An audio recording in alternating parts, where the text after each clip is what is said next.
Vikramshila IAS coaching institute 14 बीघा ऋषिकेश 14 जुलाई 2024 189 पदों के लिए उत्तराखंड पीसीएस की परीक्षा होने जा रही है, प्रारंभिक परीक्षा है ना।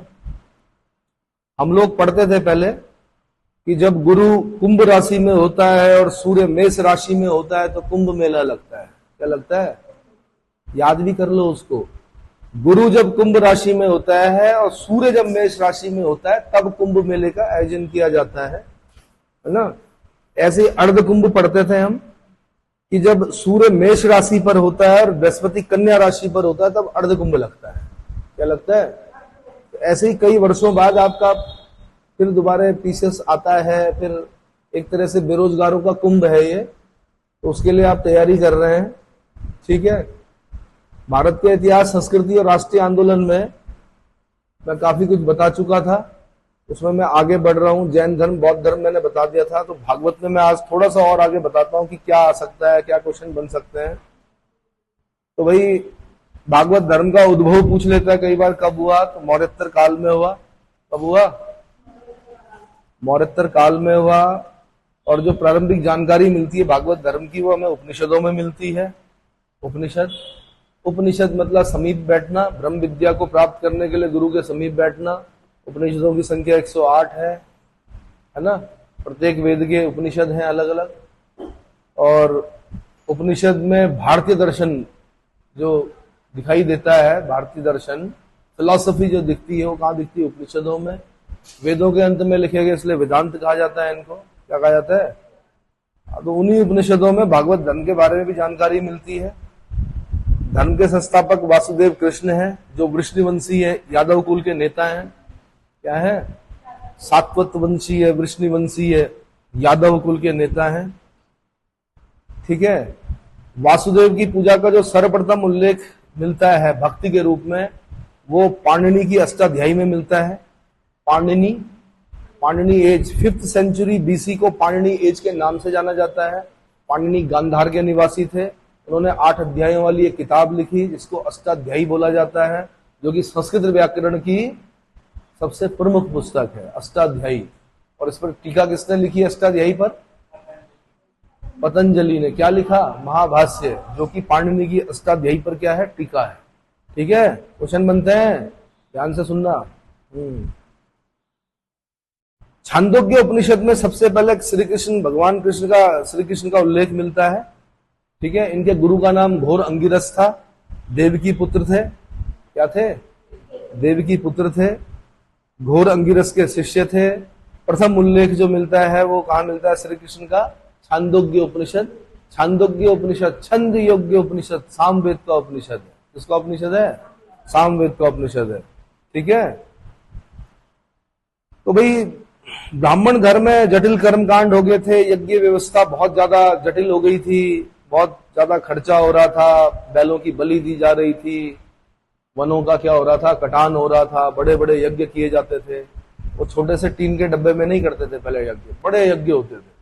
हजारों गाय दान में देनी होती थी। किनको? जो पुरोहित होते थे, है ना, उनको दान में देनी होती थी। बैलों की बलि दी जाती थी, ऐसा बताया जाता है। कृषि पर प्रभाव पड़ रहा था।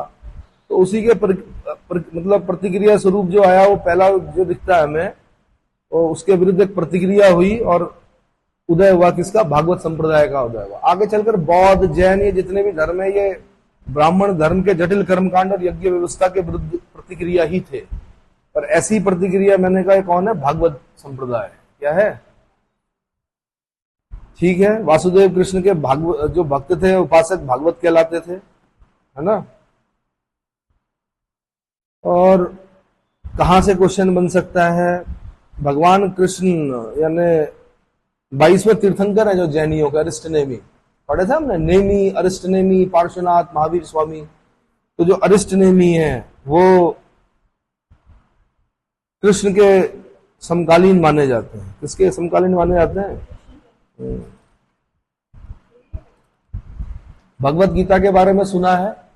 महाभारत किसने लिखी? वेद व्यास ने लिखी, महर्षि वेद व्यास। भगवत गीता भी उसी के अंदर है, भीष्म पर्व में है, महाभारत के किसमें है? इसमें अवतारवाद, अवतार सिद्धांत मिलता है। क्या मिलता है? अवतार सिद्धांत मिलता है। ठीक है। वायु पुराण में पता चलता है कि भागवत संप्रदाय के जो नायक थे वो कौन कौन थे? संकर्षण, रोहिणी के पुत्र। किसके? रोहिणी के पुत्र संकर्षण, यानी बलराम, यानी हलधर, यानी दाऊ। क्या क्या बोला जाता है? दाऊ। दुर्योधन के, सुयोधन ऑब्लिक दुर्योधन के गुरु, गदा चलाना सिखाया था जिन्होंने, किसने? हलधर ने, यानी बलराम ने, कृष्ण के बड़े भाई, भगवान कृष्ण के बड़े भाई। एक तो संकर्षण है, और ये कमाल की बात है उस जमाने में, आज आप सैरोगेसी जो पढ़ रहे हो उसका उदाहरण है ये। एक माता के गर्भ से दूसरी माता के गर्भ में स्थानांतरित किया गया था इनको, है ना। और वासुदेव हैं, देवकी पुत्र वासुदेव। प्रद्युम्न है, रुक्मणी के पुत्र। रुक्मणी जो है विदर्भ राज की कन्या थी, उनके पुत्र प्रद्युम्न। जामवंती के पुत्र सांब, जामवंती के पुत्र सांब। और प्रद्युम्न का पुत्र कौन? अनिरुद्ध, पोता हो गया एक तरह से कृष्ण का। कृष्ण का पुत्र हो गया प्रद्युम्न, प्रद्युम्न का पुत्र हो गया कौन? अनिरुद्ध। और अनिरुद्ध का विवाह हुआ बाणासुर की पुत्री उषा से, उषा मठ में, उखी मठ में। कल बताया था मैंने, ओंकारेश्वर मंदिर है ना, केदारनाथ और मदमहेश्वर का शीतकालीन निवास। और ये जामवंती पुत्र जो है सांब, ये कौन है? जामवंती कौन है? जामवंत की पुत्री है। जामवंत कौन? वो भालू, रामायण में दिखा था हमें। जामवंत जी बड़े विद्वान थे, वो कृष्ण के टाइम तक क्या रहे भाई? जो राम है वो कब के हैं? त्रेता युग के हैं, और कृष्ण जो है वो द्वापर युग के हैं। राम 8 कलाओं के ज्ञाता है, कृष्ण 16 कलाओं के ज्ञाता है। रणछोड़दास भी है कृष्ण का एक नाम, क्या है? भगवान राम ने नहीं छोड़ा कभी रण। सूर्यवंशी थे, एक श्वाकु वंश के थे। एक तीर, एक वचन, एक पत्नी, इस पर चले वो, मर्यादा पुरुषोत्तम। ठीक है। तो जामवंत की पुत्री थी भाई। कृष्ण का युद्ध, मणि के लिए युद्ध हुआ, बाद में जामवंत ने कहा कि मेरी पुत्री के साथ विवाह करो, वही जामवंती। उसका पुत्र कौन? सांब। चलो जी। विष्णु का सर्वोच्च देवता के रूप में उल्लेख कहां पर मिलता है? आंसर ऐत्रेय ब्राह्मण में मिलता है। कहां पर मिलता है? अच्छा, कुछ अवतार पढ़ने हैं आपने, बड़े साइंटिफिक हैं। पहले जीवन जो हुआ वो समुद्र में हुआ, मत्स्य के रूप में हुआ, तो मत्स्य अवतार। उसके बाद एम्फीबियंस टाइप, मतलब जो धरती पर भी चल सके और जल में भी रहे, कूर्म अवतार, कच्छप अवतार जिसको बोलते हैं। हालांकि कहानी अलग है इनकी, कि धरती काली कलंक पंख में समा रही थी, है ना। तो फिर वराह अवतार हुआ, उसके बाद जो अवतार है वराह अवतार हुआ, फिर नरसिंह अवतार हुआ, आधा मानव आधा, फिर वामन बुद्धि, वामन अवतार हुआ, है ना। उत्तराखंड में पूछता है, राजा बलि को 3 पग में क्या आकाश पाताल सब पृथ्वी सब नाप दिया था? देवप्रयाग से, सुदर्शन क्षेत्र से। कुछ पढ़ा है उत्तराखंड में ऐसा? राजा बलि, वामन अवतार से संबंधित कुछ पॉइंट पढ़ा है देवप्रयाग में? कौवे नहीं पाए जाते देवप्रयाग में। वामन, उसके बाद परशुराम, उसके बाद क्या है? परशुराम है, फिर राम है, बलराम है, बुद्ध है, कल्कि। कल्कि अभी हुआ नहीं। वराह अवतार का पहला उल्लेख जो मिलता है ऋग्वेद में मिलता है। अवतारवाद का प्रथम स्पष्ट उल्लेख भगवत गीता में मिलता है। ठीक है। चतुर्व्यूह में 4 देवता होते हैं, यहां से क्वेश्चन बनता है चतुर्व्यूह से। चतुर्व्यूह में 4 देवता कौन है? संकर्षण है, यानी बलराम, हलधर, दाऊ। दूसरे हैं प्रद्युम्न, तीसरे हैं अनिरुद्ध, और चौथे हैं सांब। चतुर्व्यूह सिद्धांत से क्वेश्चन बना है आईएएस तक में किसी जमाने में। संकर्षण, प्रद्युम्न, अनिरुद्ध और सांब। पांचरात्र, 3री शताब्दी ईसा पूर्व में पांचरात्र धर्म में आपने पांचरात्र व्यूह पढ़ना है। वासुदेव है, लक्ष्मी है, संकर्षण है, प्रद्युम्न है, अनिरुद्ध है। इसमें सांब नहीं है। इसमें कौन कौन है? वासुदेव है, लक्ष्मी है, संकर्षण है, प्रद्युम्न है और अनिरुद्ध है। ठीक है। तो सांब जो है वो पांचरात्र व्यूह में नहीं आते हैं, चतुर्व्यूह में आते हैं। किसमें आते हैं? चतुर्व्यूह में। चतुर्व्यूह में मैंने बता दिया आपको, संकर्षण, प्रद्युम्न, अनिरुद्ध और सांब। पांचरात्र व्यूह में वासुदेव, लक्ष्मी, संकर्षण, प्रद्युम्न और अनिरुद्ध। क्लियर हो गया। दक्षिण भारत के जो वैष्णव संत थे वो आलवार कहलाते थे, संख्या 12 है। उनमें एकमात्र महिला संत जो है आलवार संत है वो आंडाल है। ठीक है। और कुछ प्रमुख जो आलवार संत हैं उनका नाम है तिरुमंगई, पेरी आलवार, नामल्लवार। ये 3 बड़े इंपॉर्टेंट संत हैं, और एक आंडाल, महिला संत जो है। ठीक है भाई। मेगस्थनीज ने अपनी इंडिका में भगवान कृष्ण के लिए जो शब्द लिखा है वो हेराक्लीज लिखा है। उसने लिखा है कि भारतीय सेनाएं झंडे लेके चलती हैं, उसमें हेराक्लीज के चित्र होते हैं बने हुए। हेराक्लीज मतलब भगवान कृष्ण के चित्र बने होते हैं। क्लियर हो गया? ठीक है,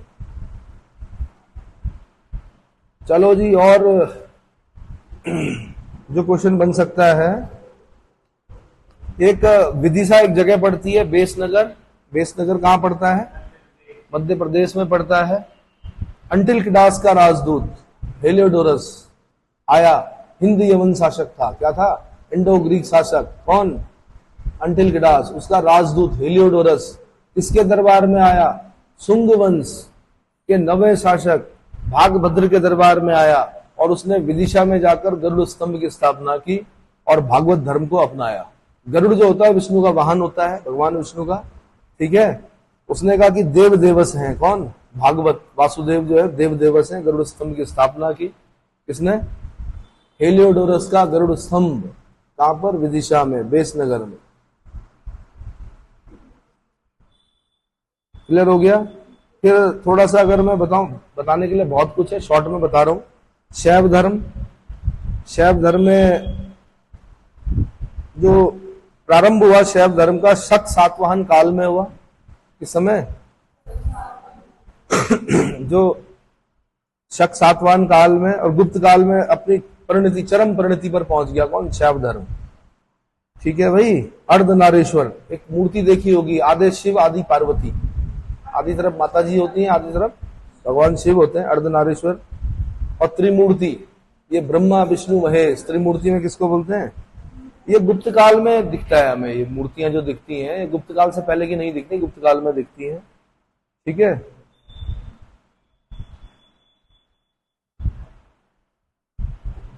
लिंग पूजा का प्रथम स्पष्ट उल्लेख जो मिलता है वो मत्स्य पुराण में मिलता है। कहां पर मिलता है? मत्स्य पुराण में मिलता है। मत्स्य पुराण। शिव की प्राचीनतम मूर्ति जो मिलती है वो गुड्डी मल्लम लिंग रेणुगुंटा से मिलती है। कहां से मिलती है? गुड्डी मल्लम लिंग रेणुगुंटा। ठीक है।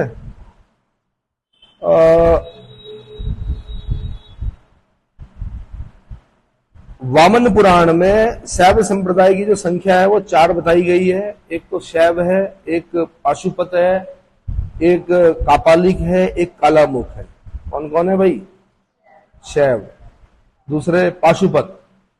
अब जो ज्यादा बार क्वेश्चन बनता है वो पाशुपत से बनता है कि पाशुपत संप्रदाय के संस्थापक कौन थे? भगवान लकुलीश थे। कौन थे? लकुलीश, या नकुलीश भी बोलते हैं, लकुलीश भी बोलते हैं। नौ लॉ जो भी लगाना हो आपको। पहले थोड़ा शैव पे बता दूं मैं कि शैव संप्रदाय के अनुसार जो भगवान शिव हैं वो क्या? कर्ता जो है वो शिव है, कारण जो है वो शक्ति है, उपादान जो है वो बिंदु है। ये यूपीएससी का क्वेश्चन रहे हैं कभी। क्या रहे हैं? शैव धर्म में कर्ता, कारण और उपादान रहे हैं क्रमशः। आंसर कर्ता रहे शिव, कारण रहे शक्ति, उपादान रहा बिंदु। ठीक है। शैव मत में 4 पाश होते हैं, 4 बंधन होते हैं। ये कौन से हैं? ये यूपीएससी का क्वेश्चन रहा है। विद्या, क्रिया, योग और चर्या। विद्या, क्रिया, योग और चर्या। शैव मत में 3 पदार्थ हैं, पति, पशु और पाश। पति, पशु और, ये याद करना पड़ेगा आपको। क्या करना पड़ेगा? उसके बाद मैंने आपको बता दिया था कि पशुपत संप्रदाय से सबसे ज्यादा क्वेश्चन बने हैं। पाशुपत संप्रदाय के संस्थापक पूछता है बार बार, वो भगवान लकुलीश हैं। भगवान शिव के 18 अवतारों में से एक माने जाते हैं। इनकी पूजा भी होती है। ठीक है। भगवान जो लकुलीश है उनका जन्म कहां पर हुआ था? कायावरोहण गुजरात में हुआ था। कहां हुआ था? कायावरोहण जगह का नाम है, गुजरात में हुआ था। ठीक है।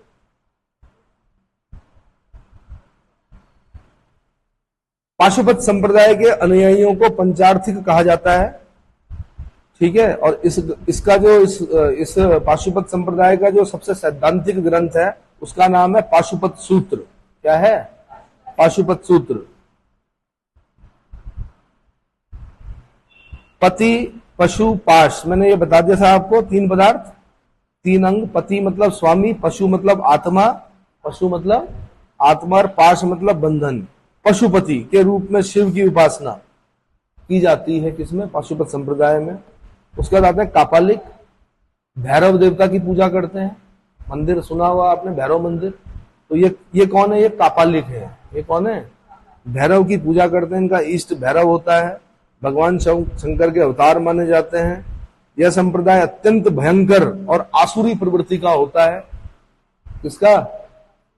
हाँ, इसमें भैरव को सुरा और नरबलि का नैवेद्य चढ़ाया जाता है। नरबलि भी होती है, क्या होती थी, अब पता नहीं होती है कि नहीं होती है, बट पहले होती थी। सुरा मतलब शराब और नरबलि, ठीक है। ये जो कापालिक है, इनका जो प्रमुख केंद्र है वो श्रीशैल नामक स्थान है, शायद आंध्र प्रदेश में पड़ता है। श्रीशैल वन्य जीव अभ्यारण्य सुना होगा आपने, तो वही श्रीशैल नामक जगह जो है वो कापालिकों का प्रमुख तीर्थ स्थल है, ठीक है। एक किताब सुनी होगी आपने, मालती माधव, भवभूति के मालती माधव में कापालिकों के बारे में विस्तार से वर्णन किया गया है, उनका वर्णन मिलता है। फिर एक आता संप्रदाय, कौन सा? कालामुख संप्रदाय। क्या आता है? कापालिक से भी खतरनाक, अतिवादी और अति एक्सट्रीमिस्ट होते हैं ये, है ना। शिव पुराण में इनको महाव्रतधर कहा गया है। नर कपाल में भोजन करते हैं। इनको देखकर ही डर लगेगा। भस्म, जो मुर्दे को जलाने के बाद जो भस्म होती है वो लगाते हैं ये शरीर पर। और नर कपाल मतलब हड्डी का जो खोपड़ा होता है उस पर खाना खाते हैं, उसी पर पानी पीते हैं, उसी में सुरापान करते हैं। क्या करते हैं? अरे माता पार्वती की माता ऐसी थोड़े बेहोश हो गई, भगवान शंकर की जब बारात गई, बारात में जो थे वो किस प्रकार के थे? यही सब लोग थे, मतलब इस प्रकार की। शिव जी ब्याहने चले, गाना सुना होगा आपने, उसमें देखना कभी। तो भाई नर कपाल में भोजन करते हैं, नर कपाल में जल और सुरापान करते थे, शरीर पर भस्म लगाते थे, है ना। क्या करते थे? अब वैसे तो क्या बोलते हैं, मरघट में जाने से डरते हैं लोग, और मुर्दे की राख अगर किसी को खिला दी नहीं बोलते। पर भाई जो आपका महाकालेश्वर टेम्पल है उज्जैन का, वहां पर तो जो शमशान की राख होती है वही चढ़ाई जाती है, वही प्रसाद होता है, वही लगाया जाता है सब पर, माथे पर लगाते हैं लोग उसको। और वैसे भी अग्नि में जलने के बाद क्या डेड बॉडी और क्या कुछ सब भस्म हो जाता है। क्या हो जाता है? लिंगायत संप्रदाय भाई दक्षिण भारत में, खासकर कर्नाटक में शैव धर्म का विस्तार हुआ। हाँ जी, लिंगायत। जंगम, जंगम जानते हो? जोगी जंगम। जो साधु एक जगह पर कुटिया बनाकर रुक गया वो साधु नहीं होता है। जंगम मतलब मूवेबल, आपको क्या करना है? मूव करना हर समय, एक जगह पर नहीं। ये नहीं कि आपने गृहस्थी छोड़ी, फिर आपने क्या किया, एक आश्रम बना दिया, फिर उसको और बड़ा 2 मंजिला, फिर 3 मंजिला, फिर वहां पर क्या, फिर आप साधु नहीं है। साधु उसको कहा जाता है जो मूवेबल होता है। कि कहाँ लगा भाई कुंभ? उज्जैन में लग रहा है, शिप्रा नदी के तट पर, चलो भाई आज वहां स्नान करना है। अब कहाँ लग रहा? नासिक में लग रहा, गोदावरी में जाना है। अब कहाँ लग रहा जी? हरिद्वार में लग रहा। अब कहाँ लग रहा जी? कहाँ? अब लग रहा है प्रयागराज में लग रहा है, गंगा यमुना सरस्वती के। अब कहाँ जाना है? 12 ज्योतिर्लिंगों के दर्शन करने हैं। अब कहाँ जाना है? पंच केदार जाना है। मतलब जो जिस संप्रदाय का होगा उसको मूव करना है हर समय, और वही जीवन है। अगर सही बताऊं तो क्या है? वही जीवन है असली। Free from all बाउंडेशंस, free from. ठीक है, तो अब ये लिंगायत संप्रदाय के संस्थापक कौन है भाई? अल्लभ प्रभु हैं। कौन है? और कलचुरी नरेश बिज्जल का प्रधानमंत्री बसव। कलचुरी नरेश था एक, बिज्जल उसका प्रधानमंत्री था एक, बसव। तो अल्लभ प्रभु के साथ साथ बसव को भी माना जाता है लिंगायत संप्रदाय का संस्थापक। समझ में आ गया? ऐसे ही एक कश्मीरी शैव संप्रदाय होता है, उसका संस्थापक कौन था? तो वसुगुप्त। कौन था? वसुगुप्त थे। अद्वैत माना इन्होंने शिव को। क्या माना? अद्वैत मानने वाले कौन थे? वसुगुप्त थे। अब दक्षिण भारत में जो शिव संप्रदाय शैव संप्रदाय के लोगों को नयनार कहा गया। क्या कहा गया? और इनकी संख्या 63 बताई जाती है। कितनी? और इनके श्लोकों का जो संग्रह है उसको तिरुमुडय बोलते हैं। क्या बोलते हैं? और तिरुमुडय का संकलन जो किया था वो नाम्बी अंडार नाम्बी ने किया था। नाम्बी अंडला नाम्बी, नाम्बी अंडला नाम्बी। ठीक है भाई। फिर आता है एक शाक्त धर्म, शक्ति के उपासक। हाँ जी, तो ये सिलेबस में है? शाक्त नहीं है मेरे ख्याल से, नहीं है ना? शाक्त धर्म नहीं है।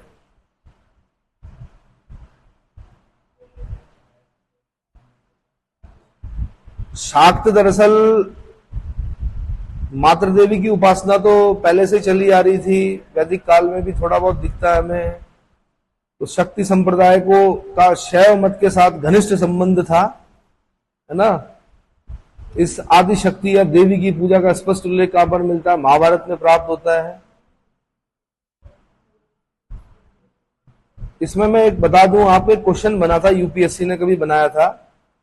ये जो शाक्त जो है वो दो वर्ग होते हैं शाक्तों के। एक होता है कौलमार्गी, एक होता है समयाचारी। क्या होता है? कौलमार्गी और समयाचारी। जो अद्वैतवादी साधक होते हैं उनको कौल कहते हैं। ठीक है। ये कर्दम और चंदन में, शत्रु और पुत्र में, शमशान और भवन में, कांचन और तृण में कोई भेद नहीं समझते। कौल मार्गी जो होते हैं वो कर्दम और चंदन में। कर्दम क्या होता है? चंदन बहुत शीतल होता है, कर्दम बहुत गर्म होता है। कर्दम अंगार, उसमें अंतर नहीं, उनके लिए कोई अंतर नहीं है। कर्दम और चंदन में, शत्रु और पुत्र में, उनके लिए उनका पुत्र भी वैसा ही है और शत्रु भी वैसा ही है। उनके लिए शमशान और भवन में ज्यादा अंतर नहीं है, उनके लिए भवन भी वैसा ही है, शमशान भी वैसा ही है। दूरदृष्टा होता है बड़े। कांचन और तृण में भी कोई अंतर नहीं है। अच्छा, ये कर्दम कीचड़, कीचड़ पर चंदन में ज्यादा अंतर नहीं है। शत्रु और पुत्र में ज्यादा अंतर नहीं समझते, भेद नहीं समझते। शमशान और भवन में, कांचन और तृण में। एक होता है ये जो कौल मार्गी होते हैं, पंचमकार की उपासना करते हैं। यहां से क्वेश्चन बना था। ये पंचमकार जो है क्या है? मद्य। मद्य मतलब शराब, मांस, मत्स्य, मुद्रा और मैथुन। मौ से प्रारंभ होने वाली 5 चीजें याद करनी है आपने। क्या याद करनी है? कौल मार्गी, पंचमकार क्या है? मद्य, मांस, मत्स्य, मुद्रा, मैथुन। ये 5 चीजें। चलो जी, उसके बाद जो क्वेश्चन आपका सिलेबस में है वो है पारसी और यूनानी संपर्क। क्या है? पारसी क्या है भाई? भारत पर जो पहला विदेशी आक्रमण किया वो किसने किया? हकामनियों ने किया। किसने किया? ईरान के थे ये। कहां के थे? ईरान मतलब फारस, फारस मतलब पर्शिया, फारस मतलब पर्शिया। तो भारत पर जो पहला विदेशी आक्रमण होता है वो ईरान के हकामनी वंश के राजाओं ने किया। इनको पारसिक साम्राज्य भी बोलते हैं इतिहास में। क्या बोलते हैं? इस वंश का जो संस्थापक था, हकामनी वंश का संस्थापक, वो साइरस था। कौन था भाई? इसको पुरुष भी बोलते हैं, साइरस को। हम लोगों ने कुरुष बोला। इसी में एक राजा पढ़ते हैं दारा प्रथम। क्या पढ़ते हैं? इसको दारा बहु भी बोलते हैं हम लोग। यहां के लोगों ने क्या बोला उसको? दारा बहु, दारा, डेरियस। कौन है ये? ये यूपीएससी का क्वेश्चन है जो अगला पूछ रहा हूं मैं। बहिस्तून, पर्सिपोलिस और नक्सर रुस्तम, ये 3 अभिलेख किसके हैं? आंसर दारा प्रथम के हैं। किसके हैं? दारा बहु प्रथम के हैं, या दारा प्रथम के हैं, या क्या बोल सकते हैं? ये साइरस का उत्तराधिकारी था, डेरियस। ठीक है। ये हिबिस्तून, पर्सिपोलिस और नक्सर रुस्तम से पता चलता है कि सर्वप्रथम सिंधु नदी के तटवर्ती भारतीय भूभागों को अधिकृत करने वाला व्यक्ति कौन था? दारा प्रथम था। कौन था? अरे पंजाब में नाम रखते हैं आज भी दारा। दारा कहां का था? ईरान का था। दारा सिंह जी सुना होगा आपने, रामायण में हनुमान जी का पाठ जिन्होंने किया, दारा सिंह। कहां से रखा दारा नाम? यानी वो परंपराओं में चला आ रहा है, पंजाब में आज भी परंपराओं में है। तो दारा कहां का था? ताकतवर शासक था। और कहां का था? ईरान का था। तो भारत पर आक्रमण करने वाली, ईरान पर आक्रमण करने वाला, ईरान क्या नाम है, भारत पर प्रथम विदेशी आक्रमण जो है वो ईरानियों ने किया। और ईरानियों में भी किसने, हकामनी मंसूर। जैसे एक क्वेश्चन और बनेगा आगे चलकर कि भारत में पहला मुस्लिम इन्वेडर कौन है, ना महमूद गजनवी है ना मोहम्मद गौरी है, कौन है, मोहम्मद बिन कासिम है। कौन है? तो भारत पर पहला आक्रमण ये बिफोर क्राइस्ट में चल रहा है, ये वाला ईसा पूर्व। अभी इस्लाम पैदा भी नहीं हुआ, इस्लाम 570 एडी में पैदा होता है, सॉरी 622 में। तब इस्लाम जो हिजरत होती है पैगंबर मोहम्मद साहब की, वो 622 में होती है एडी में। हम बात कर रहे हैं बीसी के।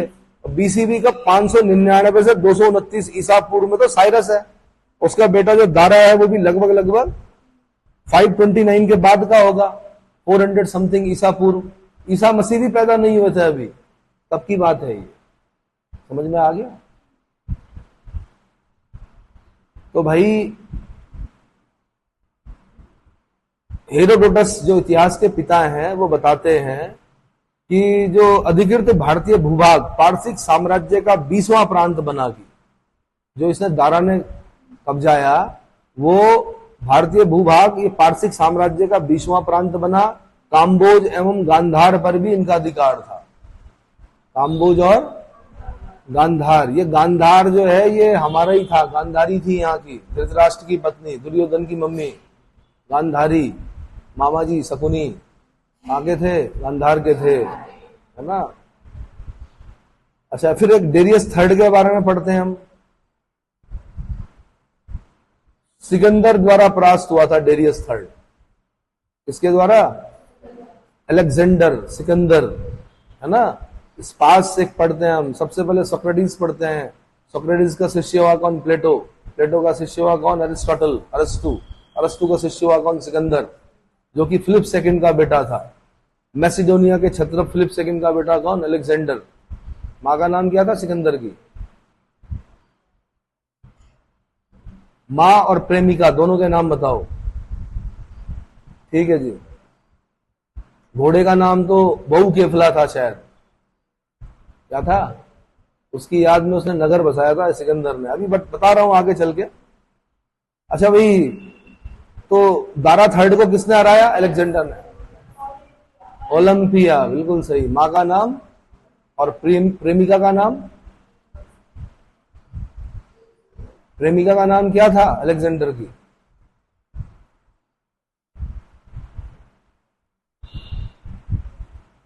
ठीक है भाई, मैं आगे बता दूं। तो सिकंदर द्वारा परास्त हुआ था भाई, है। जब ईरान का आक्रमण हुआ भारत पर, तो भारत में क्या प्रभाव पड़े उसके? तो एक तो भाई विदेशी व्यापार को प्रोत्साहन मिला। क्यों मिला? क्योंकि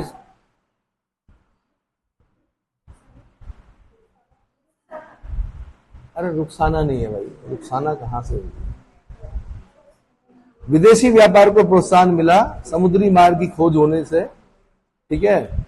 दाईं से बाईं ओर लिखी जाने वाली जो लिपि थी, खरोष्टी लिपि, खरोष्टी लिपि, उसका प्रचार हुआ। अरेमाइक लिपि का प्रचार प्रसार हुआ। ईरानियों की लिपि क्या थी? अरे भाई, ईरानियों की लिपि क्या थी? अरेमाइक। क्या थी?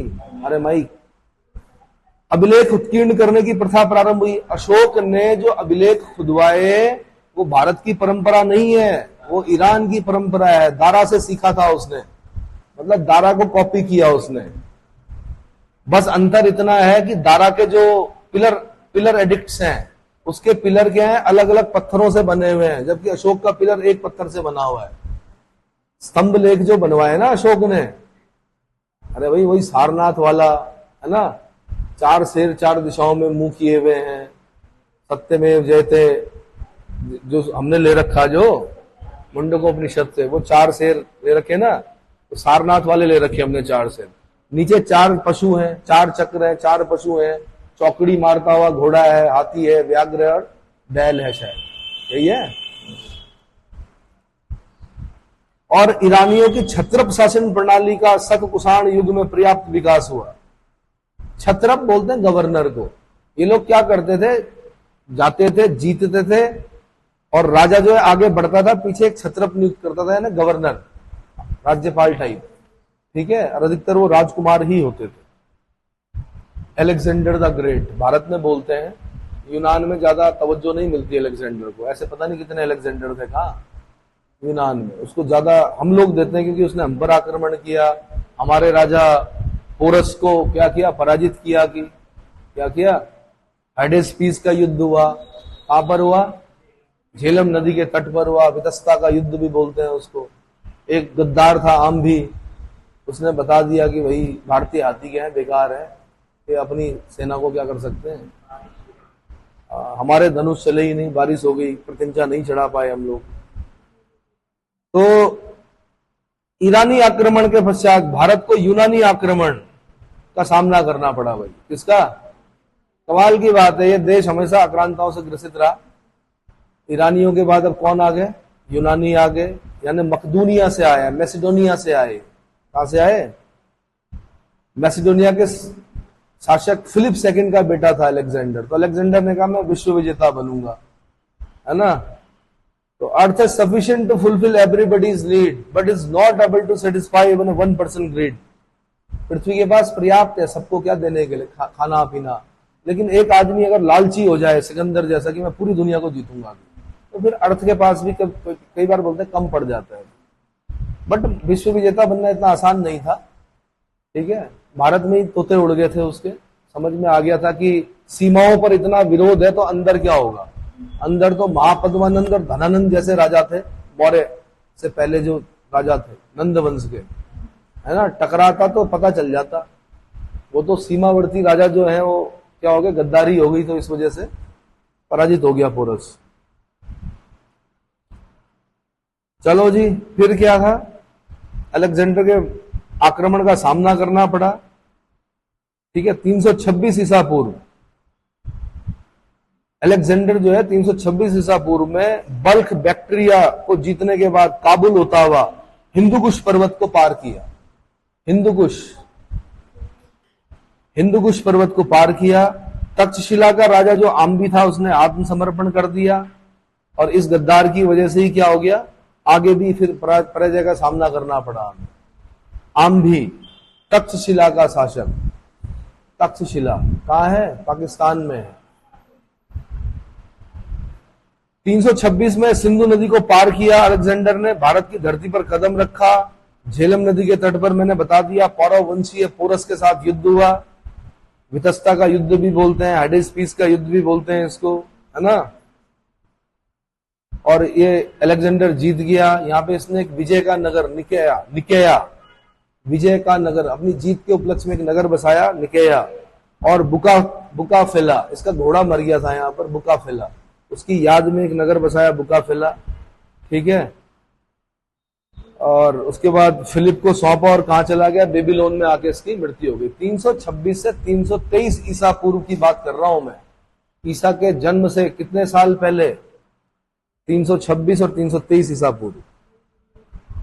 क्या प्रभाव पड़ा भारत पर, छत्र प्रणाली, मुद्रा निर्माण, उल्लूक शैली के सिक्के।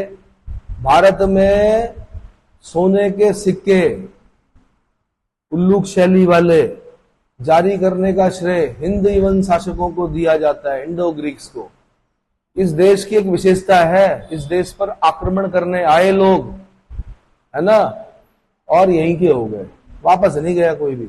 मतलब अलेक्जेंडर गया बेबीलोन में जाके मर गया इराक में, ये अलग चीज है, लेकिन उसके जो छत्रप वत्रप लोग वो सिपाही वगैरह यहीं रहे, बाद में वही हिंदी यवन कहलाए। और उन्हीं हिंदी यवनों में हम किसका नाम पढ़ते हैं, मिनेंडर का नाम भी पढ़ते हैं, उसी में एंटिलकिडास का नाम भी पढ़ते हैं। अरे मिनेंडर भाई मिलिंद पन्ना नागसेन, हाँ। गांधार कला का विकास हुआ इनकी वजह से जब ये आए। तो क्या क्या हुआ, छत्र प्रणाली, छत्र प्रणाली वैसे यहां से भी आ गई थी ईरानियों से। दूसरा मैंने कहा मुद्रा निर्माण की कला, इसका मुद्रा निर्माण की कला, उल्लूक शैली के सिक्के, गांधार शैली विकास, है ना। ये है कहानी।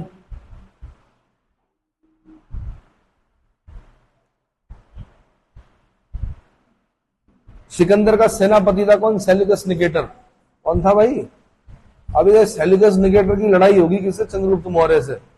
और चंद्रगुप्त मौर्य इसको क्या कर देगा, हरा देगा। और जब हरा देगा तो क्या होगा?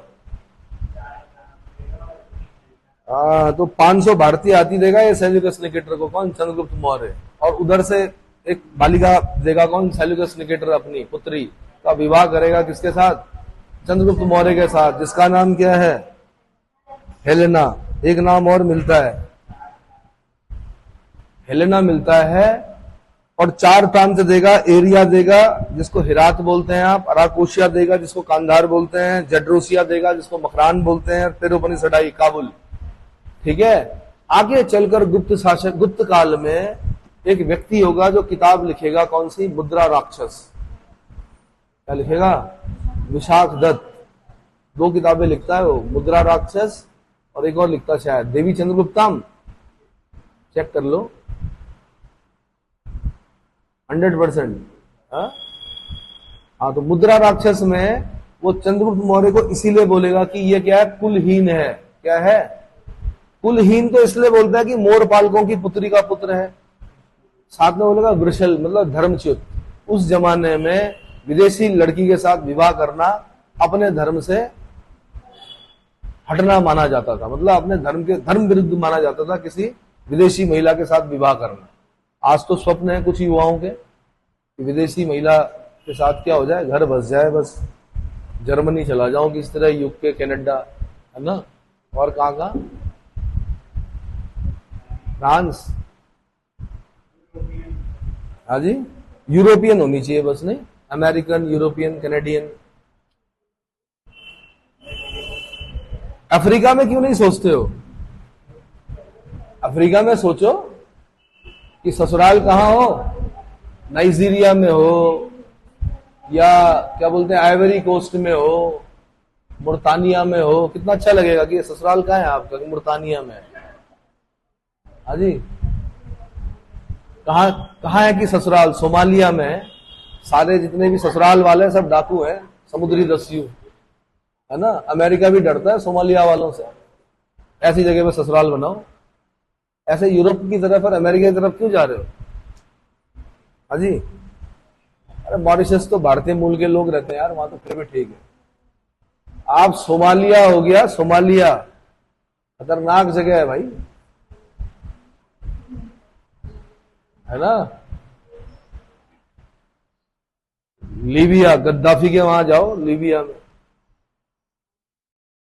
ठीक है, चलो जी। इसके बाद मैं बता दूं आपको, जो अगला टॉपिक है वो मौर्य साम्राज्य है। चंद्रगुप्त मौर्य है, अशोक है, उसका धम्म है, मौर्यकालीन प्रशासन है, अर्थव्यवस्था है, समाज एवं कला है, कुषाण है, उससे संबंधित अन्य पहलू है। तो मैं मौर्य पे आ रहा हूं सीधे सीधे भाई। 323 ईसा पूर्व से 184 ईसा पूर्व के बीच का जो समय है वो मौर्य साम्राज्य का है। ठीक है भाई। कहां कहां से पता चलता है? कौटिल्य के अर्थशास्त्र से पता चलता है। कौटिल्य कौन? विष्णुगुप्त। कौटिल्य कौन? चाणक्य। कुटिल नीति के कारण उन्हें कौटिल्य कहा जाता है। ठीक है। अर्थशास्त्र लिखी उन्होंने। अर्थशास्त्र की जो विषय वस्तु है वो क्या है? लोक प्रशासन और राजनीति विज्ञान। राजनीति विज्ञान और लोक प्रशासन। 6000 श्लोक है अर्थशास्त्र में। श्यामा शास्त्री जी ने खोजा उसको 1909 के आसपास। 15 अधिकरण, 180 प्रकरण, 6000 श्लोक हैं। कितने? मैकियावेली के द प्रिंस से इसकी तुलना की जाती है। किसकी? कौटिल्य के अर्थशास्त्र की। मैकियावेली बाद का है, कौटिल्य बिफोर क्राइस्ट का है। कौटिल्य गुरु है, बिहार की धरती से हुआ, तक्षशिला में पढ़ने गए, वहीं के प्राचार्य बन गए। क्या बन गए? इतनी योग्यता ही तो रही होगी। तक्षशिला, उस जमाने में जब तक्षशिला का नाम लेते थे तो क्या करते थे सबसे पहले? बोलो, क्या करते थे? जैसे आपसे पूछा किसी ने कि आप कहां से हो, कहां के छात्र हो, तो आपने बोला मैं तक्षशिला का छात्र हूं, तो सामने वाला क्या करेगा? हा? अरे हाथ जोड़ेगा भाई, उस तरफ दिशा करके, मुंह करके। किस तरफ? तो पाकिस्तान हमारा ही था वो तक्षशिला, उस तरफ मुंह करके क्या करेगा पहले? किसको? किसको? अरे उस ज्ञान को जो तक्षशिला से मिलता था। समझ में आया?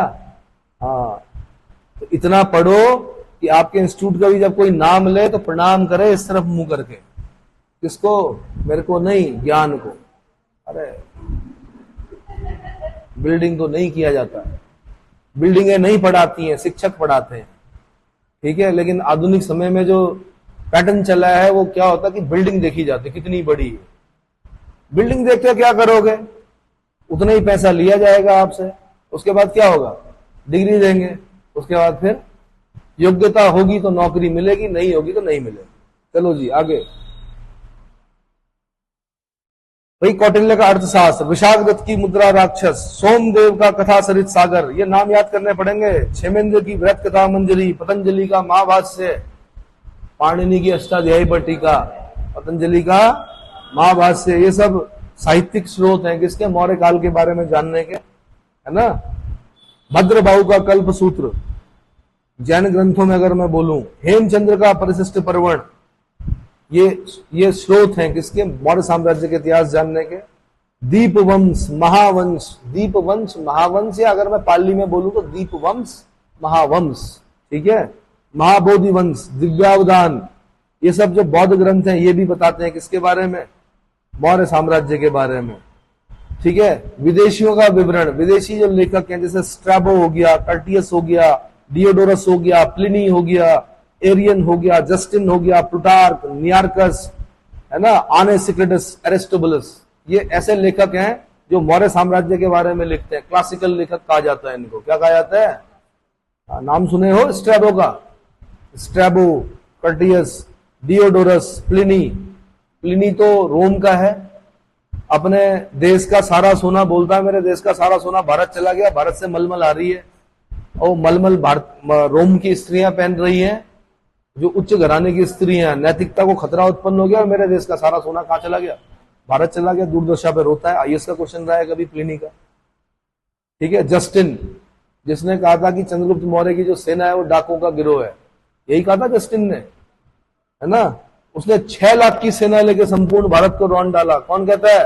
प्लूटार्क कहता है, ठीक है। एक वो मेगस्थनीज कहता है, वो कौन? मेगस्थनीज, इसमें नहीं नाम लिया मैंने मेगस्थनीज वहां पर नाम लिया, कहां पर? सेल्यूकस निकेटर का राजदूत मेगस्थनीज अपने इंडिका में लिखता है भारतीय लेखन कला से अनभिज्ञ है, बेवकूफ आदमी है। नियार्कस लिखता है कि भारतीय लेखन कपड़े पर लेखन कार्य करते हैं। नियार्कस जब लिख रहा है, क्लासिकल लेखक लिख रहा है और कपड़े पर लेखन कार्य नियार्कस कह रहा है, वो खाली कह नहीं रहा, मैंने तो देखा है, जन्म पत्रियां बनते हुए देखी है कपड़े पर अभी कुछ साल पहले तक। तो जब से कंप्यूटर आया तब से क्या हो गया? कंप्यूटराइज्ड हो गई जन्म पत्रियां। वरना तो पंडित जी किस पे बनाते थे? कपड़े पर बनाते थे, फोल्ड होती थी, बहुत मोटी सी जन्म पत्री होती थी, लिखा होता था उसमें सारा कुछ, है ना। तो इतना मैंने बता दिया भाई। स्ट्रैबो और जस्टिन ने चंद्रगुप्त मौर्य को क्या कहा? सेंड्रोकोटस का है। एरियन और प्लूटार्क ने क्या कहा? एंड्रोकोटस का है। फिलार्कस ने क्या कहा है? सेंड्रोकोटस का है। इसने भी। Sir William Jones, sir William Jones कौन है? एशियाटिक सोसाइटी ऑफ बंगाल के founder, Asiatic Society of Bengal के फाउंडर सर विलियम जोन्स ने सबसे पहले बताया कि ये जो सेंड्रोकोटस है चंद्रगुप्त मौर्य है। क्या है? ये जो सेंड्रोकोटस जो आप पढ़ रहे हो ना यूनानी लेखों में, यही चंद्रगुप्त मौर्य है, ठीक है। पुरातात्विक साक्ष्यों में क्या मिलता है हमें? अशोक के अभिलेख हैं भाई। क्या है? अशोक के अभिलेख हैं। अभिलेखों में भी शिलालेख भी हैं और स्तंभ लेख भी हैं, लघु शिलालेख भी हैं, है ना। देवानाम पियदसी राजा, अब वो अपने अभिलेख लिखवाता था, पता ही नहीं चला पहले किसके लेख हैं। हम सोचते थे श्रीलंका के राजा तिस्स के लेख हैं, बाद में पता चला जब क्या है वो नेत्तूर, उडेगोलम 4 जगह पे मिले ना अशोक के अभिलेख। कौन कौन से? गुर्जरा, नेत्तूर, कहाँ थे भाई? गुर्जरा सबसे पहले कहाँ मिला? मास्की, गुर्जरा, नेत्तूर, उडेगोलम, यहां पर लिखा हुआ था उसने। देवानाम पियदसी राजा अशोक कहता है। क्या कहता है? तब फिर अपनी घोषणाएं लिखता था, जो भी लिखना होगा उसे, ठीक है। बहुत फर्क पड़ता है भाई इन चीजों का। आपको लगता है कि अभिलेख खुदवाने से क्या होता होगा? मन की बात करने से भी बहुत फर्क पड़ता है। ये अलग बात है कि आपको समय नहीं मिलता होगा सुनने का। मन की बात सुने हो? एक राज्य के जो देश का राजा होता है उसकी विचारधारा का पता चलता है उससे कि राजा क्या चाह रहा है ना। चलो जी, चंद्रगुप्त मौर्य 323 ईसा पूर्व, यानी सिकंदर का समकालीन, और 298 बीसी, 298। अरे कहानी यही तो हुई, अलेक्जेंडर का आक्रमण हुआ, चाणक्य गुरु थे कहां, तक्षशिला में चाहते तो अपने पढ़ाते रहते, लेकिन टेंशन हो गई कि सीमाओं पर आ गए यूनानी, अब ये कहां जाएंगे, मगध तक जाएंगे, और मेरे मगध तक अगर चले गए तो क्या होगा, भारत का क्या होगा। हम बोलते हैं ना, कई बार अंग्रेजों ने बताया कि भारत एक नहीं था, कि अरे कैसे नहीं था यार, एक जो शिक्षक है वो तक्षशिला से चलकर अपने राजा के पास जा रहा, किसके पास, धनानंद के पास। अब ये अलग बात है कि राजा विलासी प्रवृत्ति का है, राजा ने बेइज्जती कर दी किसकी, चाणक्य की।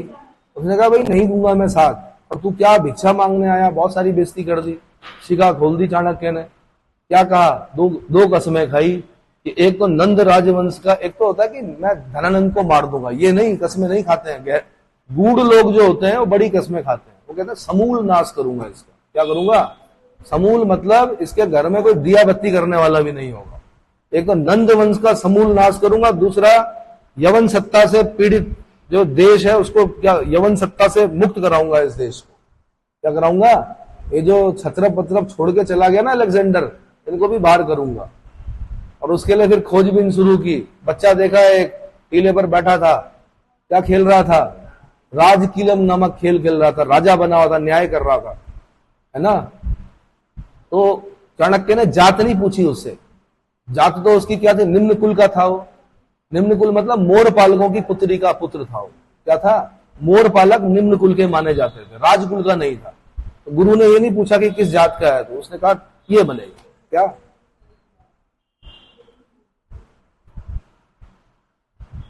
चलो जी, उसके बाद क्या हुआ, 323 से 298 ईसा पूर्व, चंद्रगुप्त मौर्य चाणक्य की सहायता से क्या बना, राजा बना, नंद शासक धनानंद को पराजित किया, एक लाइन में कर दिया खत्म। कैसे किया, मुद्रा राक्षस में पढ़ना, पता चलेगा आपको क्या हुआ था, है ना। उधर भी था एक अमात्य राक्षस, धनानंद के पास भी तो मंत्री रहे होंगे चाणक्य की टक्कर के, चाणक्य तो अकेला था यहाँ से। कई बार तो ऐसा हो चाणक्य की सारी सेना कहां चली गई, धनानंद के खेमे में, जहां से पैसा मिलेगा सेना को वहां जाएगी। मर्सनरी होते हैं ना, किराए के जो लड़ने वाले होते हैं, तो जहां पैसा मिलेगा वहां चलेगा। चंद्रगुप्त मौर्य बड़ा परेशान हो गया कि जी गुरुजी क्या होगा, सारी सेना तो कहां चली गई। हाँ जी, आप लोग भी चिंतित होते हैं कई बार ऐसे। तो चाणक्य ने उत्तर दिया था, मति एकम्मम, मतलब मेरी मति मेरे पास रहनी चाहिए, मैं अपने आप संभाल लूंगा। क्या, मेरी मति मतलब बुद्धि मेरे पास रहनी चाहिए, बाकी सब मैं क्या कर लूंगा, टैकल कर लूंगा।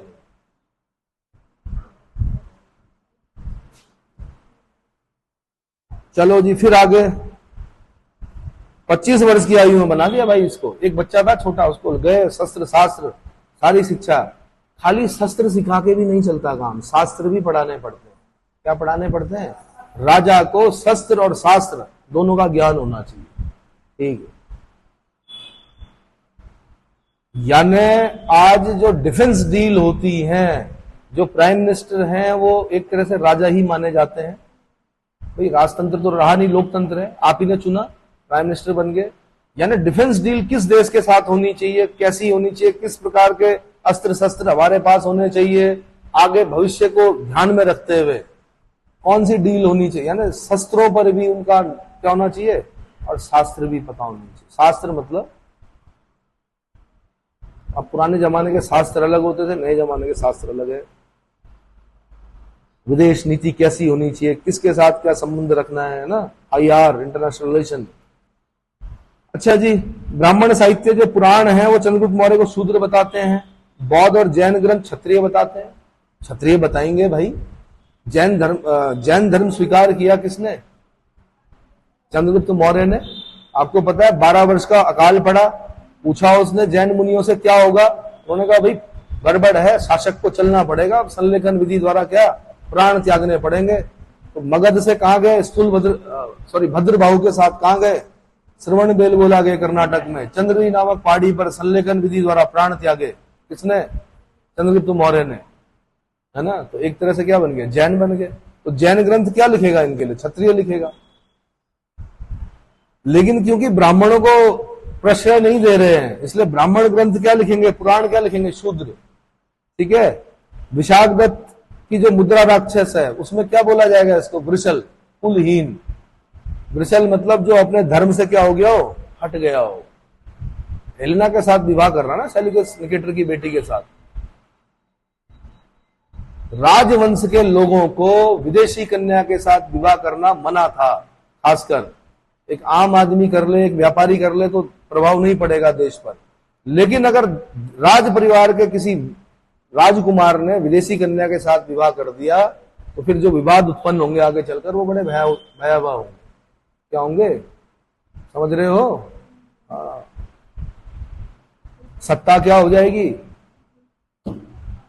चलो जी, यूनानी लेखक प्लूटार्क क्या लिखते हैं, लिखते हैं कि चंद्रगुप्त मौर्य ने 6 लाख की सेना लेकर संपूर्ण भारत को रौंद डाला। ये क्वेश्चन बना हुआ। डाकुओं का गिरोह किसने कहा, जस्टिन ने कहा। इसका मतलब उस जमाने में चंद्रगुप्त मौर्य के पास 6 लाख की सेना थी। क्या थी। बाकी मैंने बता दिया 305 ईसा पूर्व में सेल्यूकस निकेटर के साथ लड़ाई हुई। लड़ाई में सेल्यूकस निकेटर हारा, अपनी पुत्री हेलेना का विवाह किया, 4 प्रांत दिए, एरिया यानी हेरात, अराकोशिया कांधार, जड्रोसिया यानी मकरान और पेरोपनिसडाई यानी काबुल। ठीक है। 500 भारतीय हाथी दिए किसने, चंद्रगुप्त मौर्य ने अपने ससुर जी को। ठीक है। साथ में एक राजदूत भी भेजा सेल्यूकस निकेटर ने, मेगस्थनीज। अब यही समस्या होती है क्या, हेलेना तो आई, साथ में मेगस्थनीज भी आ गया और मेगस्थनीज ने अपने हिसाब से लिख दिया और बहुत सारे उद्धरण गलत लिख दिए। इंडिका, मेगस्थनीज की क्या है, इंडिका। कहता है कि भारतीय लेखन कला से अनभिज्ञ है, भारत में दास प्रथा नहीं है, भारत में 7 जातियां हैं। ये सब गलत तथ्य लिखता है वो। भारत में 4 वर्ण थे शुरू से। कौन कौन से, ब्राह्मण, क्षत्रिय, वैश्य और शूद्र। ठीक है। ये कहता है 7 जातियां हैं। वो कहता है क्या, दास प्रथा नहीं, दास प्रथा थी भाई। महात्मा बुद्ध तक ने दास प्रथा का समर्थन किया है। उन्होंने कहा दास तो होने चाहिए, क्योंकि राजकुमार थे, बचपन से देखे थे उन्होंने अपने क्या अनुचर। बाद में साधु बन गए तो बाद में भी काम करने वाले थे ही। कौन, मतलब स्वयं के कार्य स्वयं नहीं कर पाते थे शायद बुद्ध, इसलिए कहा उन्होंने दास प्रथा होनी चाहिए। अच्छा जी, ईरान से लेकर बंगाल तक था चंद्रगुप्त मौर्य का साम्राज्य। कश्मीर से लेकर दक्षिण में कर्नाटक, मैसूर तक फैला हुआ था। ठीक है। चंद्रगुप्त मौर्य ने दक्षिण भारत की विजय की। इसका उल्लेख कहां पर मिलता है, तमिल ग्रंथ है तो एनानूर और मुरनानूर।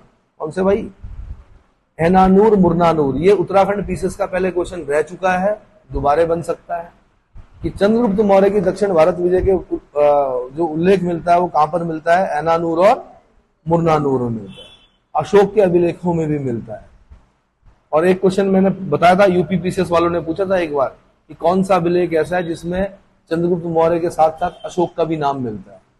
अब यार अशोक का तो कोई ऐसा अभिलेख है नहीं जिसमें चंद्रगुप्त मौर्य का नाम मिलता हो, क्योंकि चंद्रगुप्त मौर्य हो गया दादा, अशोक का पापा हो गया बिंदुसार, बिंदुसार का पापा होगा चंद्रगुप्त मौर्य। अशोक ने अपने पापा का नाम नहीं लिखवाया किसी अभिलेख में, पत्नी का नाम लिखवा रखा कारुवकी का एक में, तीवर की मां। कौन, कारुवकी, उसका तो है अभिलेख, रानी का अभिलेख, लेकिन ना तो अपने पापा का नाम ना अपने दादा का नाम। अब जब क्वेश्चन यूपी वालों ने पूछा कि भाई ऐसा कौन सा अभिलेख है जिसमें चंद्रगुप्त मौर्य के साथ साथ अशोक का नाम मिलता है, तो आंसर क्या था उसका, रुद्रदामन का जूनागढ़ अभिलेख। वो जो झील बनाई थी, कौन सी, सुदर्शन झील। चंद्रगुप्त मौर्य के सौराष्ट्र प्रांत के राज्यपाल पुष्यगुप्त वैश्य ने सुदर्शन झील का निर्माण कराया। फिर उसके बाद अशोक के समय उसके यवन जातीय राज्यपाल तुषाश्व ने उसका जीर्णोद्धार किया। फिर रुद्रदामन ने भी उस पर काम कराया, है ना, चक्रपालित, आगे चलकर पढ़ते हैं। फिर उस पर स्कंद गुप्त ने भी काम कराया। 4 राजाओं ने उस पर बड़ा काम करवाया, जिसमें सुदर्शन झील, यानी बिफोर क्राइस्ट से एना डोमिनी तक वो झील चलती रही, अभी भी होगी, हो सकता है हो। बंगाल पर चंद्रगुप्त मौर्य ने विजय प्राप्त की, ये कहां से पता चलता है, ये महास्थान अभिलेख मिला है। क्या मिला है, महास्थान अभिलेख, वहां से पता चलता है। कहां से पता चलता है, महास्थान अभिलेख। बाकी 298 एडी में मैंने बता दिया, वो चला गया था भद्रभाव के साथ। कहा? जैन मुनि भद्रभाव के साथ चला गया था। कहा? श्रवण बेलगोला संलेखन, मतलब भूखा प्यासा रहकर प्राण त्यागना, दैट इज संलेखना, दैट इज संलेखना, संलेखन विधि। भूखा प्यासा रहकर प्राण त्यागने पड़ते हैं। जैन धर्म इसीलिए तो ज्यादा लोग नहीं स्वीकार किए इस देश में, अतिवादी थे ना, इतना टफ था कि देह को कष्ट देना पड़ता था। यार ठीक है, एक दिन का व्रत ले लोगे, भूखा प्यासा रह के, मुझे तो नहीं लगता कि प्राण त्याग पाओगे। निर्जला ही नहीं ले पाते लोग। निर्जला समझते हो? जिसमें जल नहीं पीना है, थूक भी नहीं घुटना है ना। पुराने लोग थे, एक टांग पर खड़े रहते थे कि गंगा को अवतरित करते थे, ऐसा सुना हमने, भगीरथ।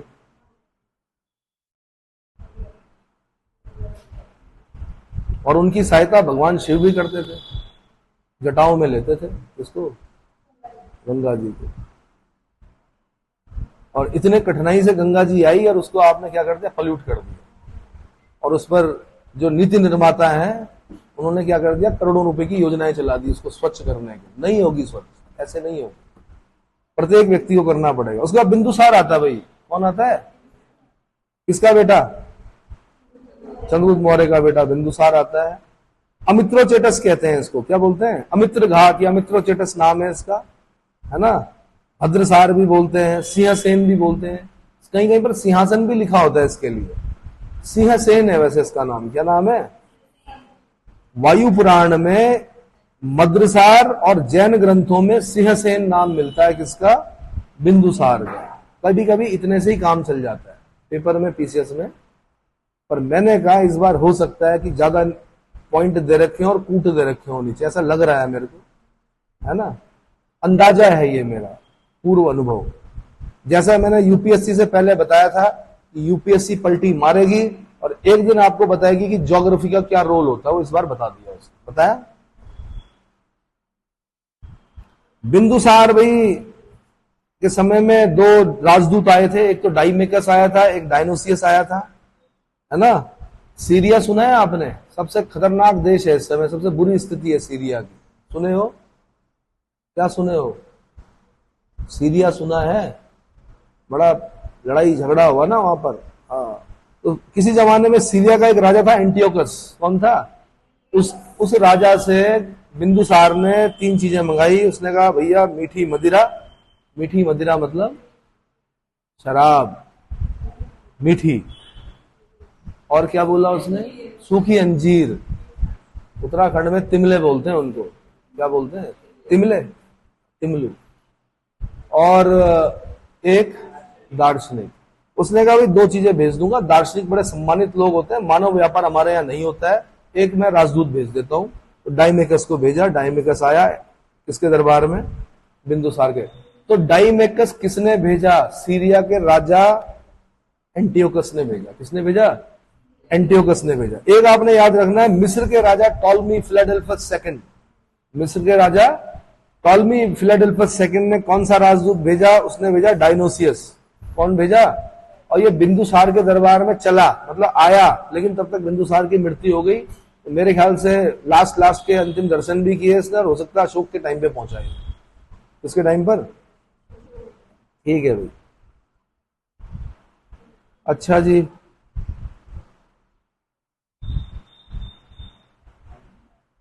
इसने आजीवक संप्रदाय को प्रश्रय दिया। मैंने आपको बताया था महावीर स्वामी जी का एक दोस्त था जिसका नाम था मक्खलीपुत्र घोषाल।